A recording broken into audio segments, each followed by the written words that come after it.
Já ouviu falar da agência Magnum?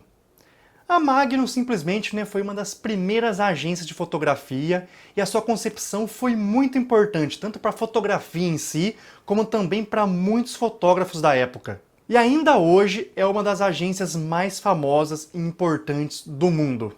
Tá curioso para saber a história da Magnum? Então vem comigo até o final que você vai curtir muito esse vídeo, hein?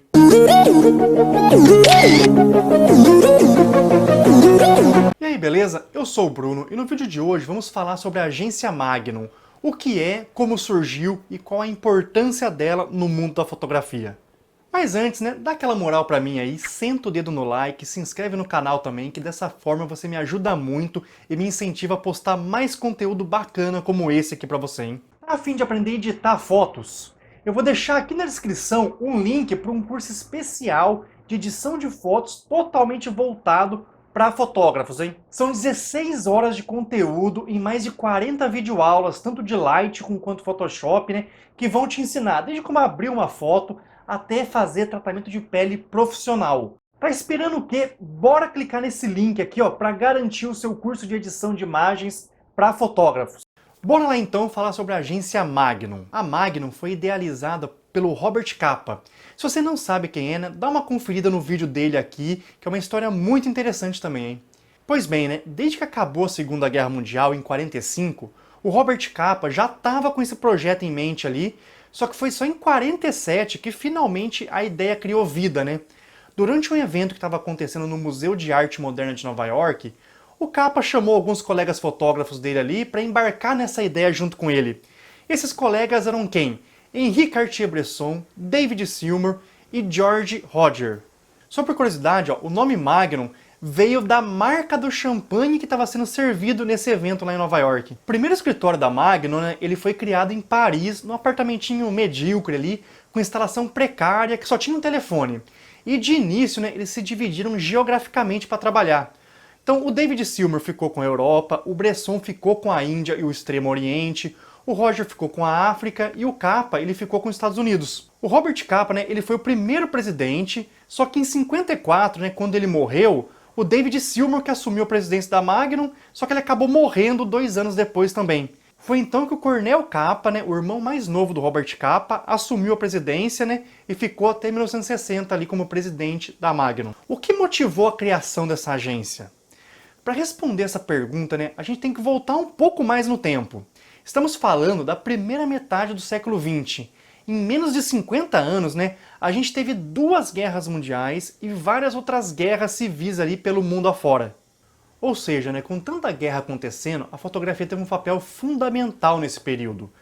Todas as editoras do mundo queriam cobrir as guerras e estampar as fotos ali nos jornais e revistas da época. E foi aí que o fotojornalismo ganhou força. Muitos fotógrafos foram para as guerras para tirar foto e registrar a história. E nisso, muitos nomes foram ficando conhecidos, como o próprio Robert Capa, Gerda Taro, David Seymour, George Roger e vários outros por aí. Embora essa galera que eu citei aí ficou famosa como fotógrafos, eles de certa forma, eles eram amarrados à editora deles ali.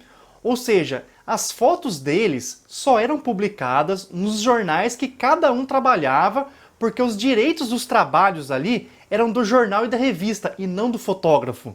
Ó, pra você ver a sacanagem, até mesmo o corte na imagem ali, o crop, e a legenda era definido pelos editores e não por quem fez a foto.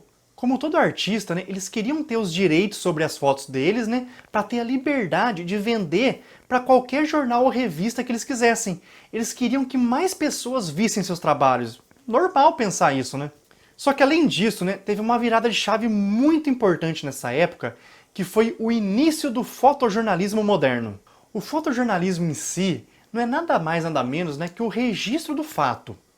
Porém, como tudo evolui, o fotojornalismo também evoluiu, e é um tanto subjetivo tentar conceituar isso. Só que resumindo, os fotógrafos eles começaram a usar melhor a composição nas suas fotos, de forma que o clique representasse mais do que o registro do fato em si e passasse a contar uma história, uma narrativa. É muito comum a gente ver fotos famosas de guerra dessa época, onde a gente consegue fazer uma leitura da situação apenas pela imagem, numa forma ali que nos transmite um certo sentimento. E foi aí que os fotógrafos passaram a ver a fotografia não apenas como a sua profissão, o seu ganha-pão propriamente dito, mas também como arte. Porém, né, os jornais e revistas não viam dessa forma. Foto era foto, simples assim, era assim que eles pensavam. Então, juntando o fato deles não poderem vender suas fotos para outros lugares, né, com a questão ali de eles não serem valorizados como artista, surgiu essa ideia de formarem uma cooperativa de fotógrafos. A Magnum surgiu como uma cooperativa, e é assim até os dias de hoje. Com essa cooperativa formada, os fotógrafos cortaram as amarras com as editoras e todos os membros tinham liberdade de venderem as fotos para quem quisesse. Dessa forma o jogo virou, hein? E não eram mais os fotógrafos que estavam nas mãos dos jornais, e sim, os jornais e revistas ficaram nas mãos do fotógrafo. Isso tudo meio que só se viabilizou, né, por conta da Magnum ter os fotógrafos mais famosos do mundo na época. Que jornal que não ia querer uma foto do Capa ou do Bresson? Só que para isso, eles tinham que pagar o quanto os fotógrafos cobrassem e sem direito à exclusividade. Acho que já deu para perceber, né, o quanto que a Magnum foi um divisor de águas na fotografia e como isso foi importante na época. Vale lembrar que a Magnum não foi a primeira agência de fotografia a ser criada. Mas por que ela é tão famosa?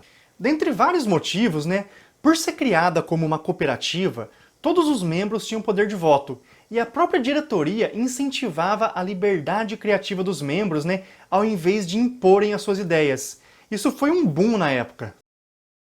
Como se tornar um membro?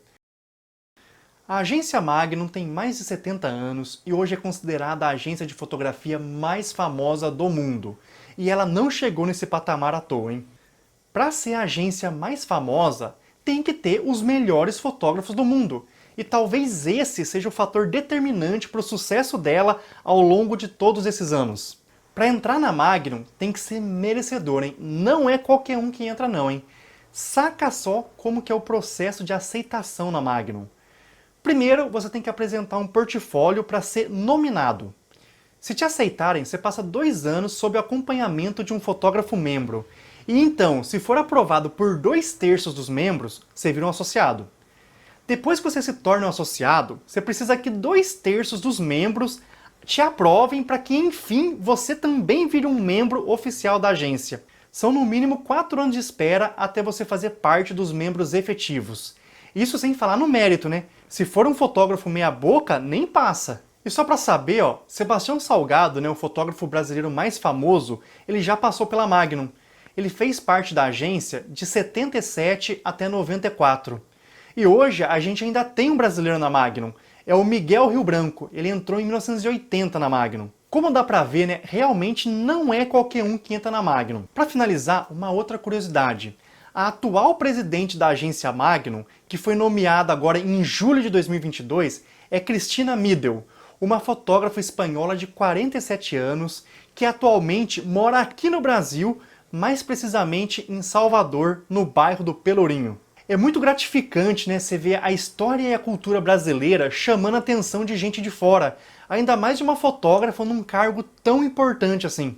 Bom, e é isso, né? Essa é a história da Magnum Fotos, a agência de fotografia mais famosa do mundo. E me diz aí nos comentários, né, o que você achou. Comenta também aí se eu deixei de falar algum ponto importante aí da história da Magnum, alguma coisa que eu não falei aqui. E se você ficou até aqui, né, deixa aquele joinha maroto. Não esquece de se inscrever no canal, porque isso me ajuda e me incentiva a postar mais conteúdo de qualidade para você, hein?